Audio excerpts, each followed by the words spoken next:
Teachers, what's the most inappropriate thing you've ever seen a colleague do? In a quiet 6th grade classroom, there was a girl named Annika. She was kind, smart, and always turned in her assignments on time. But there was one thing about Annika that set her apart: her scent. Annika's family cooked with rich aromatic Indian spices that clung to her clothes. It wasn't a bad smell, just different. But in the unforgiving world of middle school, different often became a target. Whispers turned into jokes.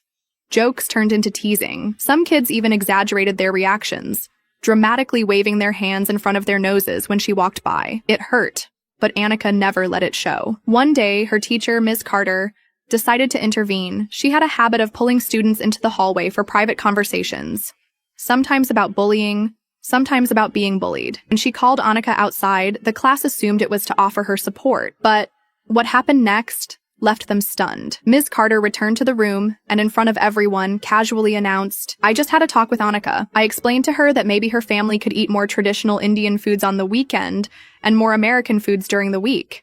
That way she won't have to deal with this issue anymore." Silence. The room felt heavier. Even the kids who had made fun of Annika shifted uncomfortably in their seats, because even they knew this wasn't okay. Annika sat frozen in her chair. The message was clear. The problem wasn't the bullying. The problem was her. That moment stuck with her for years.